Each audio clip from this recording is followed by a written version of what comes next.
మా యొక్క డిమాండ్స్ని మా యొక్క ప్రధానమైన డిమాండ్స్ మీద నిరసన కార్యక్రమం ఏర్పాటు చేయడం జరుగుతుంది. మా యొక్క డిమాండ్స్ ప్రధానంగా ఏమిటంటే తెలంగాణ రాష్ట్రంలో వీఆర్ఏలకు పే స్కేల్ అమలు చేశారు. అదేవిధంగా మా రాష్ట్రంలో కూడా ఏపీ రాష్ట్రంలో కూడా పే స్కేల్ అమలు చేయాలని చెప్పి, తర్వాత నామినీ వీఆర్ఏలుగా ఎప్పటి నుంచో 15 సంవత్సరాల నుంచి చేస్తూ ఉన్నారు తండ్రి పోస్టులు, వాళ్ళను కూడా వీఆర్ఏలుగా నియమించాలని చెప్పి, తర్వాత అర్హులైన వాళ్ళకి పదోన్నతులు కల్పించాలని చెప్పేసి మేము ప్రధానంగా డిమాండ్లు మేము మీ ద్వారా ప్రభుత్వానికి తెలియజేయాలనుకుంటున్నాం. అలాగే గత ప్రభుత్వంలో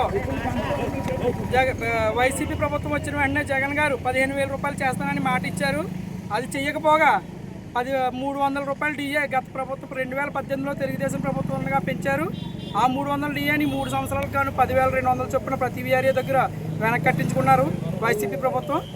ఆ తర్వాత ఈ ప్రభుత్వం వచ్చినంటే 1 సంవత్సరం ఆగండి, 1 సంవత్సరం ఆగిన తర్వాత మీ అందరి సమస్యలు తీరుస్తాము, ఉద్యోగస్తులు 1 సంవత్సరం వరకు మాట్లాడకండి అని చెప్పి ఈ కూటమి ప్రభుత్వం చెప్పడం జరిగింది. అయితే 1 సంవత్సరం కాదు, 2 సంవత్సరాలు కాదు, ఇది 3వ సంవత్సరం వచ్చింది, 2 సంవత్సరాలు పూర్తయి. అయినా కూడా ఇప్పటి వరకు మా కోసం కానీ వీఆర్ఏల కోసం అసలు పట్టింపని లేకుండా ఈ కుటుంబ ప్రభుత్వం వ్యవహరిస్తుందని మీ ద్వారా ప్రభుత్వానికి మా బాధలు తెలియజేసుకుంటున్నాం.